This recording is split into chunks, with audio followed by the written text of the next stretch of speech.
Karen thought she was protecting her neighborhood, but her conflict with an African-American man turned into a scandal that exposed her biases. What followed would shock even the most seasoned observers. But let's start from the very beginning. Jonathan Williams, a tall black man, dressed in a sharp business suit, was walking slowly along a quiet street in the Fairview neighborhood. In his hand was a smartphone, which he used to take photos of a newly installed playground. His schedule for the day was tight, but as the HOA president, inspecting the quality of completed work was a top priority. On the other side of the street, Karen Henderson, a middle-aged blonde woman, had just finished chatting with a friend on her brightly colored porch. She glanced at Jonathan and immediately frowned. To her, the man looked out of place, and his actions aroused suspicion. Karen viewed the entire neighborhood as her domain, and strangers didn't fit into her worldview. "Hey, what are you doing here?" she shouted, clutching her smartphone tightly. Without waiting for a response, she quickly approached Jonathan. "Good morning," he replied calmly, continuing to take photos. "I'm documenting the contractor's work. Everything's fine." "What do you mean, everything's fine?" Her voice grew louder, drawing the attention of nearby neighbors. "You've been loitering around for 10 minutes. We don't tolerate loiterers in this neighborhood." "Excuse me?" Jonathan turned, his composure beginning to crack. "I work for the HOA. This is my task." "Don't make things up," Karen interrupted, her face turning red. "If you're up to something, let me warn you. I'll call the police." Abruptly, she reached out, snatched the phone from Jonathan's hand, and hurled it to the pavement with force. The screen shattered, and Jonathan froze in place. Neighbors began stepping outside, watching the unfolding scene. Among them was Mrs. Rodriguez, an elderly woman with a warm smile who usually avoided conflicts but couldn't hold back this time. "Karen, what are you doing?" she exclaimed indignantly. "This is our HOA president." Karen spun around to face her, momentarily flustered, but quickly regained her composure. "That's not true. He's some kind of scammer. Look at him. He was taking pictures of my house. He's probably planning to rob it." "Karen, calm down," added a neighbor from across the street, a young man holding a camera. "I've recorded everything. You've gone too far." Jonathan slowly bent down, picked up his shattered phone, and looked directly at Karen. His voice was low and steady. "You need to be more careful with your assumptions, especially when they're based on prejudice." Karen couldn't come up with a response, but her face showed a mix of anger and embarrassment. She wasn't ready to back down, though she didn't notice that several people had already begun recording the incident on their phones. Karen stood in the middle of the street, her eyes shooting daggers at Jonathan.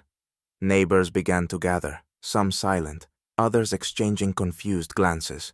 Despite the shattered phone and the growing commotion, Jonathan remained composed, though his voice grew firmer.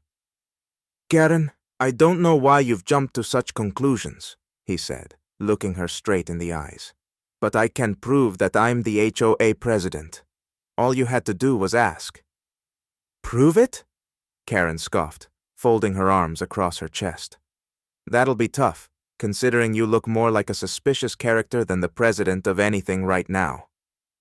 Mrs. Rodriguez stepped forward, her expression serious. "Karen, stop," she said. "I've seen Jonathan at HOA meetings. He's always on top of things in the neighborhood, and his work has made all of our lives more comfortable. Don't you remember him?" "What?"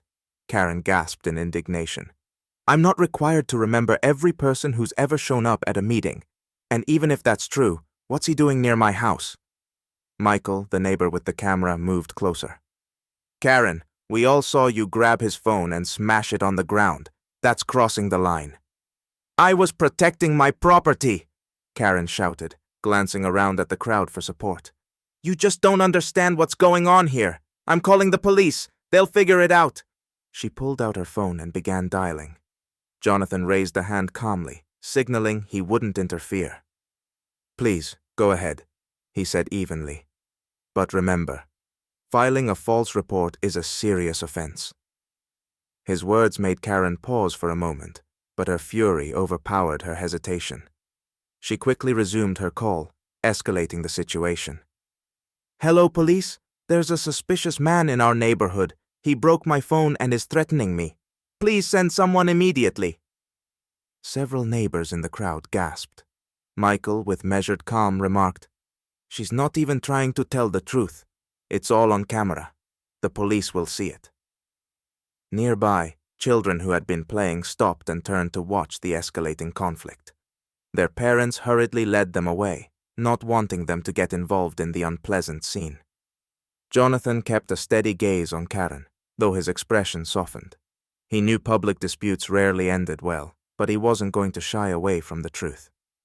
"Mrs. Rodriguez," he said, addressing the elderly woman, "you can confirm that I work for the HOA, can't you?"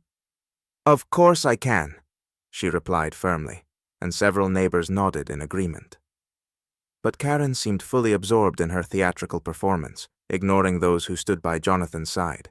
She was convinced she could persuade the police of her version of events, unaware that the tide was turning against her. In the distance, the wail of sirens grew louder.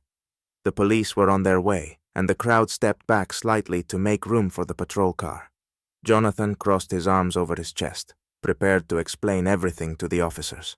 Neighbors exchanged glances, sensing that the situation was about to take a dramatic turn. 2 patrol cars pulled up to the curb, their lights flashing. Officers Rodriguez and Thompson stepped out, heading toward the gathered crowd. Karen immediately rushed to them. "Officers, this man has been wandering around the neighborhood, filming houses and threatening me. He broke my phone," she exclaimed indignantly. Rodriguez raised a hand to calm her. "Where is this man?" Karen pointed at Jonathan, who stood calmly, holding his shattered phone. Rodriguez approached him. "Sir, your name?" "Jonathan Williams, HOA president," he replied calmly, offering his identification. "I was inspecting the area when Ms. Henderson grabbed my phone and smashed it." Michael stepped forward, holding his phone. "I have video evidence," he said. "You can see Karen attacking him. It's all here." The officers reviewed the footage. The video clearly showed Karen grabbing Jonathan's phone and throwing it to the ground while he remained composed. Rodriguez frowned. "Ms. Henderson, based on the video, Mr. Williams hasn't done anything wrong. Filing a false police report is a serious offense." Karen, her face flushed with anger, shouted, "He was still threatening me! I demand he be removed from the neighborhood!" The crowd murmured in disapproval, and some neighbors began to call her out. Officer Thompson, maintaining a firm but measured tone, said, "Ms. Henderson, we advise you to calm down. You could face a fine for filing a false report." Karen stepped back, glaring at the gathered neighbors with resentment. Jonathan, who had remained calm throughout the incident, addressed the officers.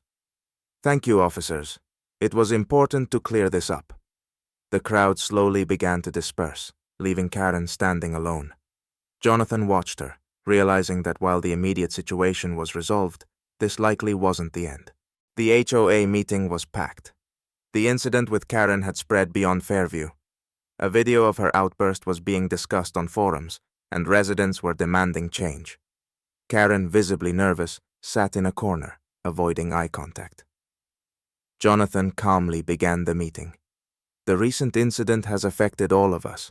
This is a moment to reflect on the kind of community we want to be." He proposed implementing inclusivity training and adopting a zero tolerance for discrimination policy. The proposal was met with approval, and even skeptics agreed that change was necessary. When Karen was given the floor, she stood up, trembling. "I want to apologize to Mr. Williams and to all of you. What I did was terrible. It won't happen again." Her apology was met with restrained acceptance. After the meeting, she approached Jonathan. "I'm truly sorry," she said quietly. Jonathan responded firmly. "Apologies aren't enough. Change starts with action." In the weeks that followed, the neighborhood truly transformed.